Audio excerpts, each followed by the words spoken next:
Hi friends, welcome to Happily Embedded. So come let's learn and explore the world of embedded system. Today we are going to learn AutoSAR diagnostic stack. So what is vehicle diagnostics? It is nothing but checking the health of the vehicle. For that we have two diagnostic protocols. One is OBD and other one is UDS, that is onboard diagnostics and unified diagnostic services. In UDS we have some services to access this diagnostic data, and in OBD there are some modes are defined. Using that modes we are accessing the data, OBD data. Using this protocol, we can perform diagnosis of the vehicle to read the errors, status of the different systems or ECUs. So this is the diagnostic stack architecture.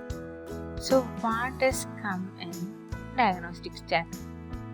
Best driver, best interface, best TP, video router, DCM, FIM, DEM, DAT, DLT, and the diagnostic application which is corresponding to it.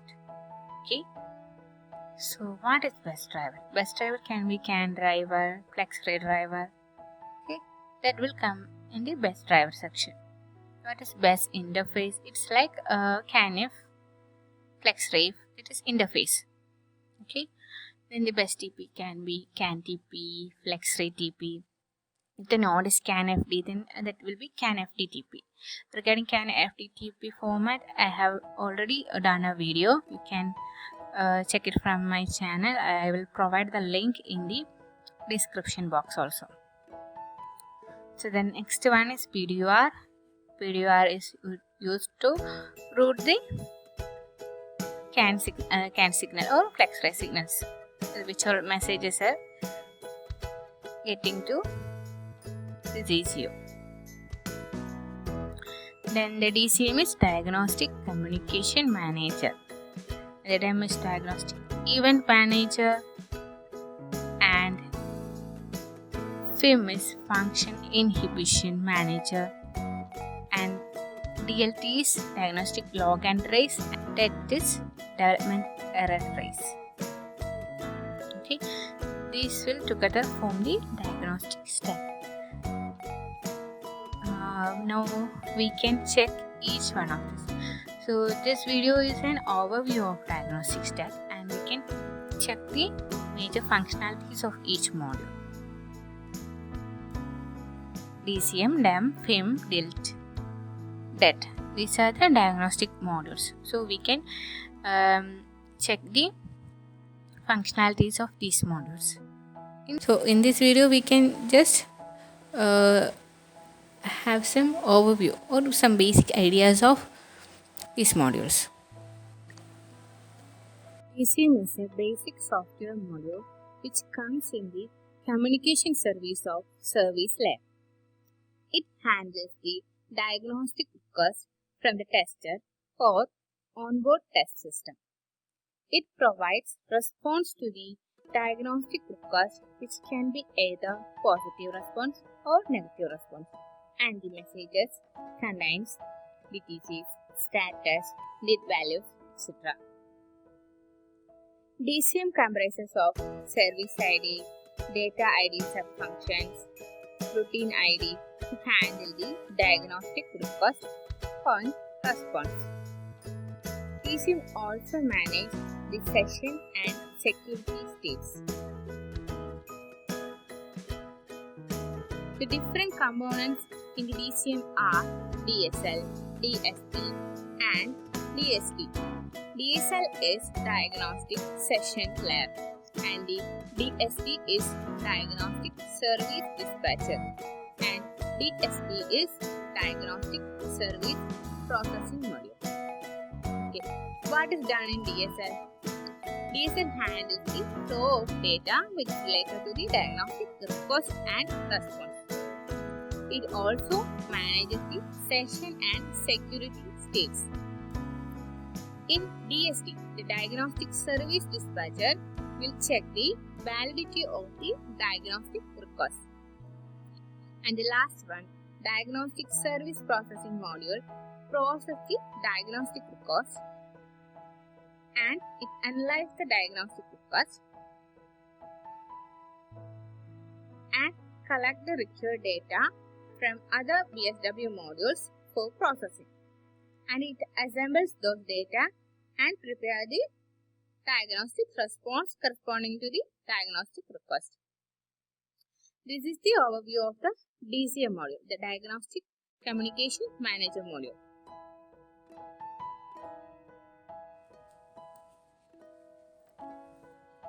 The DEM is Diagnostic Event Manager. It stores and processes the diagnostic errors or events and its associated data. It also provides diagnostic trouble code to DCM. There are two types of events, that is BSW event and software component event. Software component event means it's the event reported by application modules. This DEM analyzes these events and ensures whether it is a failure or a fault, or it just happened because of some irregular system behavior. And the DEM will confirm the event status based on some debouncing mechanism and all. If this event is qualified as a fault, then it will reported to FIM, that is Function Inhibition Manager. So the next one is DET. It is also a basic software module of diagnostic service. So DET is Development Error Tracer. Okay, as the name suggests, it used to report the development errors which are reported during the development phase. Okay, so it is used during the development phase and it is enabled at that time only. So before the release, the DET will be disabled. So what is FIM? It is Function Inhibition Manager. It is also a basic software module. The major functionality is to control the software component function by evaluating the inhibition condition of those functions. The FIM provides FID, that is function ID, to each functionalities of software component with inhibition condition.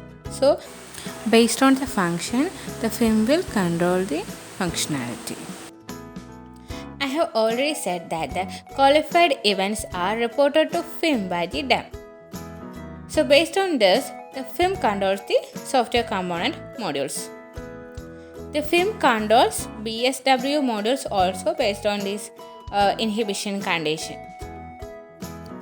The next one is DLT, that is Diagnostic Log and Trace. So like the name suggests, it is used for logging and tracing functionality. So it collects the debug information from application or other software modules and then it adds some metadata to identify that information. And then it sends it to the communication bus. So this is the functionality of DLT, that is Diagnostic Log and Trace module. So this is the overview of diagnostic stack. So thank you for watching my video and please share your opinion and suggestion in the comment box. Also please subscribe the channel